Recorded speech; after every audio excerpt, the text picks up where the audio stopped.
प्रतियोगी विद्यार्थियों, स्वागत है आप सभी का आपके अपने YouTube चैनल प्रारंभ आईएएस में। कैसे हैं आप लोग? उम्मीद करता हूं कि अच्छे होंगे।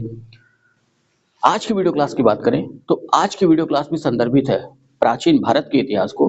और प्राचीन भारत के इतिहास में जैसा कि अगर आपने वीडियो क्लासेस देखी होंगी तो अभी हम लोगों ने हाल ही में पढ़ा है शातवाहन वंश के बारे में और कलिंग के चेदी वंश के बारे में।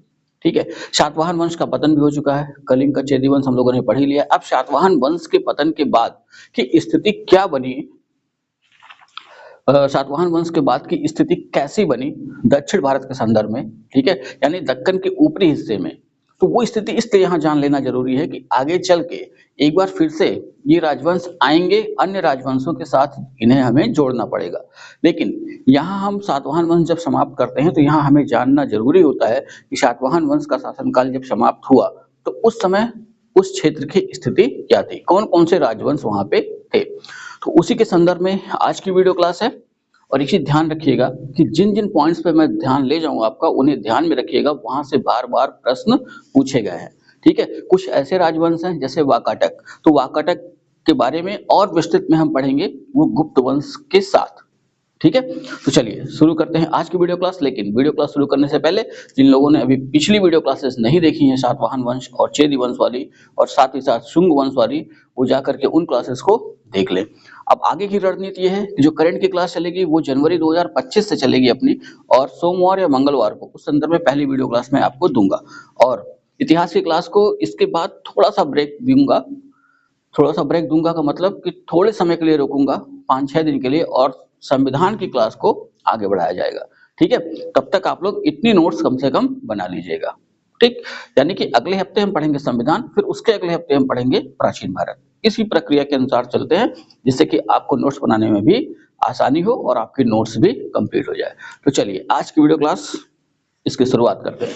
ठीक है, तो सातवाहनों के बाद, अगर सातवाहनों के बाद हम देखें तो हम लोगों ने क्या देखा था, सातवाहनों का जो शासन काल था वो ऊपरी दक्कन, ऊपरी दक्कन का मतलब कि आज का महाराष्ट्र ले लीजिए, मध्य प्रदेश का हिस्सा ले लीजिए, ठीक है, साथ ही साथ आंध्र प्रदेश का हिस्सा, उड़ीसा को छोड़ देना है।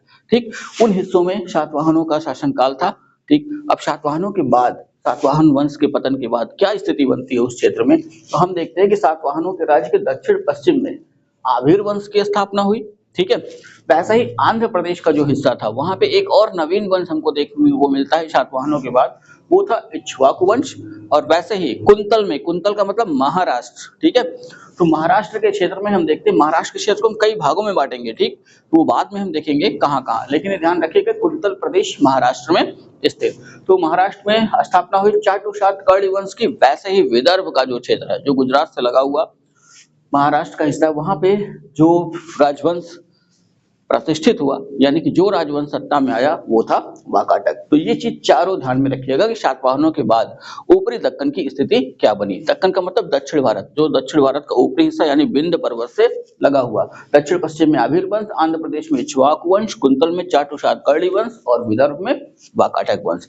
थोड़ा थोड़ा इन राजवंशों के बारे में यहाँ हम जान लेते हैं। सबसे पहले आभीर वंश, ठीक है, तो हर वंश का संस्थापक हमें ध्यान में रखना है, अगर उसने कोई विशेष काम किया है तो वो ध्यान में रखना है। तो यहाँ हमें क्या ध्यान में रखना है, पहला कि आभीर वंश का संस्थापक कौन था, कई बार ये प्रश्न पूछा गया है। ठीक है, तो आभीर वंश का संस्थापक था ईश्वर सेन। इसका कालक्रम जाता है 248 से 249 ईस्वी। ठीक, 248 या 249 ईस्वी। ठीक है, इसलिए दोनों लिखा हुआ, यहाँ इतिहासकारों में थोड़ा मतभेद है, इस वजह से 248 या 249 ईस्वी। ठीक, अब यहाँ पे ध्यान रखिएगा कि आभीरों का शासक वर्तमान नासिक तथा लाट प्रदेश में। ठीक है, तो आभीरों ने इन क्षेत्रों में शासन किया, यानी कि ज्यादा विस्तारित क्षेत्र नहीं था। आज वर्तमान में जो महाराष्ट्र का नासिक है और उसके बगल का जो हिस्सा है उसे लाट प्रदेश कहते हैं, उन क्षेत्रों में इसका शासन काल था। और ईश्वर सेन से जो सबसे महत्वपूर्ण क्वेश्चन बनता है वो ये बनता है कि ईश्वर सेन ने एक नवीन संवत चलाई थी। ठीक है, वो ध्यान रखिएगा कि ईश्वर सेन ने 248-249 ईस्वी के लगभग कलचुरी चेदी संवत, ठीक है, इस पॉइंट को ध्यान में रखिएगा। कई बार प्रश्न पूछा हुआ कि कलचुरी चेदी संवत का प्रारंभ किसने किया या किस राजवंश द्वारा ये चलाई गई, दोनों में से कोई भी। तो अगर राजवंश पूछा तो आभीर वंश, अगर शासक का नाम पूछा तो ईश्वर सेन। ठीक है, आभीरों का शासन 4वीं सदी तक चलता रहा, यानी 4वीं शताब्दी तक इनका शासनकाल बना रहा। इनके बारे में इसके अलावा कोई विशेष जानकारी हमें नहीं मिलती है। दूसरे राजवंश की बात करें तो दूसरा राजवंश जिसको हमने देखा था कि जो आंध्र प्रदेश में विस्तारित हुआ वो था इक्ष्वाकु वंश। अब इसके संस्थापक की बात करें तो इसका संस्थापक था श्री शांतमूल। तो इसे अच्छे तरीके से ध्यान में रखना है कि इक्ष्वाकु वंश का संस्थापक श्री शांतमूल, आविर वंश का संस्थापक ईश्वर सेन। ये दिमाग में अच्छे से रखे रहिएगा, ठीक है। अब यहाँ पे ध्यान रखिए कि श्री शांतमूल ने अश्वमेध यज्ञ करवाया। तो अश्वमेध यज्ञ करवाया, जाहिर सी बात है अश्वमेध यज्ञ वही करवाएगा जो वैदिक धर्म को मानता होगा, ठीक है। तो वैदिक धर्म का अनुयायी था, ठीक। आगे ध्यान में रखना है कि इस वंश का शासन क्षेत्र कौन कौन सा था। तो इस वंश का शासन, जैसा कि हम लोगों ने देखा कि आंध्र प्रदेश में इक्ष्वाकुओं का शासन था, तो जो कृष्णा और गुंटूर का जो क्षेत्र है वर्तमान आंध्र प्रदेश में, वहां पे इनका जो है शासनकाल था, ठीक है। पुराणों में इक्ष्वाकु वंश को, यहां से ध्यान रखिएगा, यहां से प्रश्न बनता है कि पुराणों में इक्ष्वाकु वंश को श्री पर्वती तथा आंध्रभृत कहा गया है। आंध्रभृत का तात्पर्य यहाँ थोड़ा सा अलग है। थोड़ा सा अलग का मतलब कि आंध्र जाति हमने सातवाहनों के बारे में पढ़ा था, ठीक है। और आंध्रभृत यानी सातवाहनों का नौकर, ऐसी संज्ञा इक्ष्वाकुओं को दी गई, सातवाहनों का सेवक, ठीक है। अब श्री शांतमूल के बाद अगर हम देखें, हाँ यहाँ बता देना चाहता हूँ, ये प्रश्न कई बार पूछा हुआ है कि इनमें से किस राजवंश के लिए पुराणों में श्री पर्वती या आंध्रभृत शब्द का प्रयोग हुआ है। तो अपना आंसर हो जाएगा इक्ष्वाकु वंश, ठीक है। श्री शांतमूल का उत्तराधिकारी हुआ मठारी पुत्र वीर पुरुष दत्त, ठीक है, इसको ध्यान में रखिएगा। माठरी पुत्र वीर पुरुष दत्त श्री शांतमूल का उत्तराधिकारी हुआ। अब इसके लिए हम सिर्फ वीर पुरुष दत्त शब्द का प्रयोग करेंगे, ठीक है। तो वीर पुरुष दत्त के संदर्भ में जो सबसे महत्वपूर्ण है वो है महाराष्ट्र के आंध्र प्रदेश के नागार्जुनी कोंडा का स्तूप जो बना हुआ है, उसका निर्माण करवाया था माठरी पुत्र वीर पुरुष दत्त ने, ठीक है। तो इस पॉइंट को ध्यान में रखिएगा कि नागार्जुन कोंडा के स्तूप का निर्माण किसने करवाया। या तो पूरा नाम दिया होगा या आधा वीर पुरुष दत्त। किस वंश से संबंधित है, इक्ष्वाकु वंश, ठीक है। ये चीज ध्यान में रखिएगा। अगले पॉइंट में ध्यान रखिएगा, अमरावती के स्तूप और नागार्जुनी कोंडा के स्तूप के लेखों में वीर पुरुष दत्त द्वारा बौद्ध संस्थानों को दिए गए दान का उल्लेख मिलता है, ठीक है। तो दो चीजें यहाँ पे ध्यान रखनी है कि जैसे हमने शुरुआत की तो श्री शांतमूल वैदिक धर्म को मानने वाला था, यानी वैदिक धर्म का अनुयायी था। लेकिन ये ध्यान रखिएगा कि राजा भले ही जिस धर्म का अनुयायी हो, लेकिन उन्होंने जो है बौद्ध धर्म को काफी प्रश्रय दिया, यानी बौद्ध धर्म का पोषण किया, ठीक है। तो ध्यान रखिएगा इक्ष्वाकु शासक बौद्ध मत के पोषक थे। इतिहासकारों का मानना है कि भले वो वैदिक धर्म को मानने वाले रहे हों, लेकिन साथ ही साथ उन्होंने बौद्ध धर्म का अत्यधिक पोषण अपने राज्य में किया है। इसी का प्रमाण है नागार्जुनी कोंडा का स्तूप, ठीक है। वीर पुरुष दत्त के बाद उसका पुत्र शांतमूल द्वितीय शासक बना, ठीक।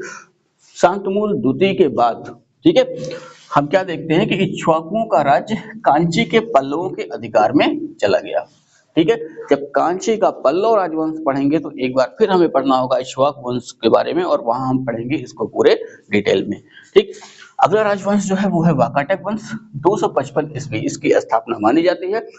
दक्षिण भारत का सातवाहनों के बाद दक्षिण भारत के क्षेत्र में स्थापित होने वाला सबसे महत्वपूर्ण, ठीक है, राजवंश है वाकाटक वंश, ठीक। अब इसके संस्थापक की बात करें तो कई बार ये प्रश्न पूछा जा चुका है लगभग सभी परीक्षाओं में। तो वाकाटक वंश का संस्थापक था विंध्य शक्ति, ठीक है। और जैसा कि मैंने शुरुआत में बोला था कि सातवाहन वंश के पतन और चालुक्यों के उदय के बीच दक्कन में सबसे शक्तिशाली एवं प्रमुख राजवंश था, ठीक है। सातवाहन वंश के पतन के बाद और जब तक चालुक्यों का उदय नहीं हो गया तब तक दक्षिण के क्षेत्र का सबसे प्रमुख राजवंश अगर प्रश्न में कभी पूछे तो अपना आंसर क्या होगा, वाकाटक वंश, ठीक है। स्थापना विंध्य शक्ति, ठीक। यह भी एक ब्राह्मण वंश था, ये ध्यान में रखिएगा। राजधानी थी इनकी नंदीवर्धन, यानी वर्तमान नागपुर, ठीक है। इस वंश के शासक प्रवरसेन प्रथम, ठीक है, ने 4 अश्वमेध यज्ञ किए थे। कई बार फ्लैट क्वेश्चन पूछा गया, यानी सीधा क्वेश्चन पूछा गया, इनमें से किस शासक को 4 अश्वमेध यज्ञ कराए जाने का श्रेय दिया जाता है। तो वह है वाकाटक वंश के शासक प्रवरसेन प्रथम। यहाँ मैं बता देना चाहता हूँ कि इस राजवंश के बारे में हमें काफी विस्तृत पढ़ना होगा, काफी नहीं तब भी थोड़ा विस्तृत पढ़ना ही होगा, और वो हम पढ़ेंगे गुप्त वंश के साथ। वहां इनके सारे राजाओं का एक क्रम हमें देखना होगा, क्योंकि इनको हम जोड़ेंगे गुप्त वंश के साथ। क्यों, अभी आगे बताता हूँ। तो इस वंश के शासक प्रवरसेन प्रथम ने 4 अश्वमेध यज्ञ किए।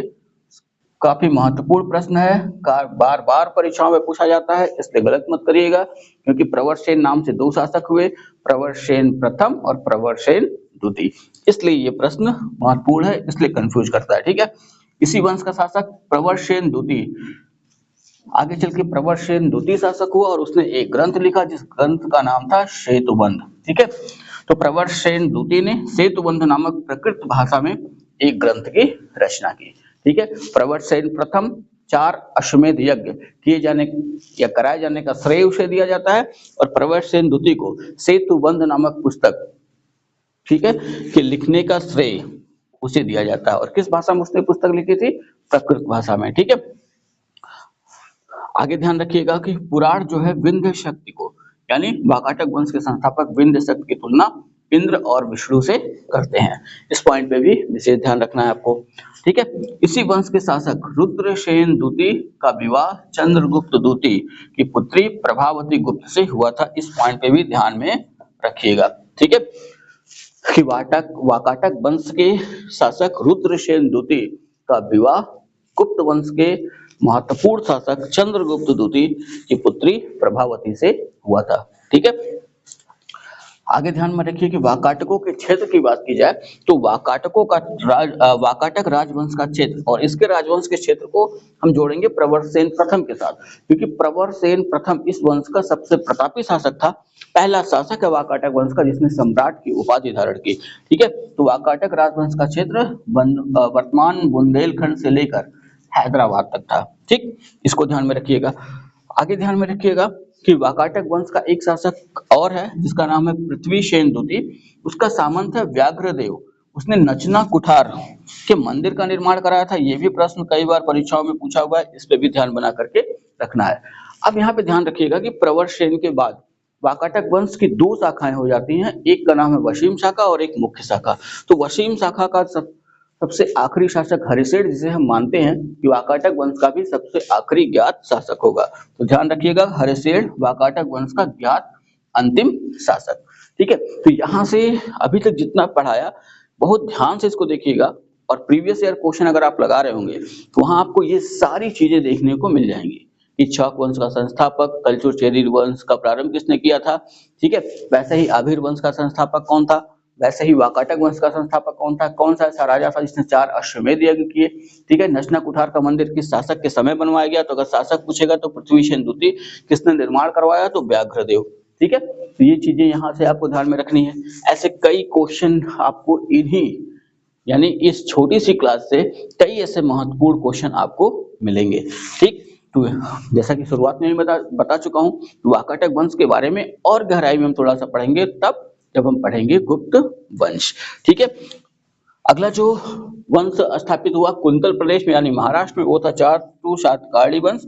महाराष्ट्र तथा कुंतल प्रदेश में 3री सदी ईस्वी में इस वंश का शासन स्थापित हुआ। ठीक है, यहाँ ध्यान रखिएगा कि महाराष्ट्र का एक हिस्सा जिसे कुंतल प्रदेश के नाम से जाना जाता है, उसी क्षेत्र में ये वंश स्थापित हुआ।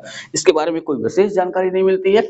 हाँ, कुछ जानकारी मिलती है, वो किसके साथ जुड़ेगा, वो कदम्बों के साथ। ठीक है, यानी कि इनके शासन का अंत कदम्बों ने किया था। इस वजह से जब हम कदम वंश के बारे में पढ़ेंगे तब एक बार फिर से हमको चाटु सातकर्णी वंश के बारे में थोड़ी सी जानकारी वहां पे देनी होगी आपको। तो अभी की आज की जो वीडियो क्लास है वो एक बहुत ही बेसिक क्लास है। बहुत बेसिक इसलिए कह रहा हूँ कि ऐसा ना मानिएगा कि सिर्फ छोटे एग्जामों में ही यहाँ से प्रश्न पूछे जाएंगे। इन पॉइंट से बड़े बड़े एग्जामों में भी प्रश्न पूछे गए हैं और आज भी पूछे जाते हैं, तो इसको अच्छे से तैयार रखिएगा।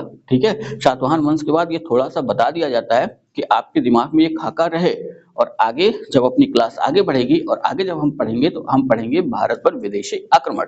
विदेशी आक्रमण का मतलब कि एक तो ध्यान रखना है कि नंद वंश में यूनानियों का आक्रमण हुआ, सिकंदर ने जो आक्रमण किया था, उसके बाद कई विदेशियों ने भारत पर आक्रमण किया और भारत पर अधिकार भी किया। उन राजवंशों के बारे में पढ़ेंगे जिसमें से सबसे महत्वपूर्ण राजवंश जो होगा वो होगा कुषाण। कुषाण के बाद फिर हम आएंगे गुप्तों पर, गुप्त के बाद गुप्तोत्तर काल, गुप्तोत्तर काल के बाद वर्धन राजवंश। ठीक है, तो यहाँ तक हमें चलना है और आप थोड़ा धैर्य के साथ चीज़ों को समझते जाइए और पढ़ते जाइए, ठीक है? अगली क्लास जो कल मैं आपको दूँगा वो होगी संविधान की क्लास। अगर संविधान की क्लास की बात करें तो आप प्लेलिस्ट में जाइए, वहाँ पे आप देखेंगे कि 84 या 85 अनुच्छेद तक मैं पढ़ा चुका हूँ, उसके आगे क्लास बढ़ाएँगे, ठीक है? तो उसके आगे क्लास बढ़ाएँगे और अगर अभी तक आपने उन वीडियो क्लासेस को नहीं देखी हैं तो उन्हें भी जा कर के देख लें। वीडियो अगर अच्छी लगी हो तो लाइक करिएगा, कमेंट करिएगा, वीडियो को शेयर करना ना भूलिएगा। अगर अभी तक आपने चैनल को सब्सक्राइब नहीं किया है तो चैनल को सब्सक्राइब भी कर लें और जुड़े रहें हमारे साथ। चलिए इतना तैयार करिए, मिलेंगे नेक्स्ट वीडियो में, तब तक के लिए जय हिंद।